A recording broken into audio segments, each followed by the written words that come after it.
Kung walang magsasaka, walang bigas. Bigas na kinakain at bigas na bumubuhay sa atin. Kung walang construction worker, walang bahay na masisilungan. Walang gusalit establishmento na mapagtatrabahuan. At walang karsadang madadaanan patungo sa pangaraw-araw nating pangkabuhayan. Pansin nyo ba? Yung mga pinaka-importanting bagay sa ating buhay, ang mga gumagawa nun, sila pa yung madalas na kinukutya, pinagtatawanan, at minamaliit ng karamihan. Ganon katoksik.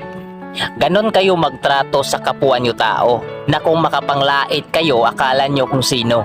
Porket may natapos kayo, porket nasa aircon kayo nagtatrabaho, porket mataas yung mga sahod ninyo, at porket magaan lang yung trabaho ninyo, basta-basta nyo na lang pabibigatin ang mga dibdib ng mga taong to sa pamamagitan ng mga masasakit na salita ninyo.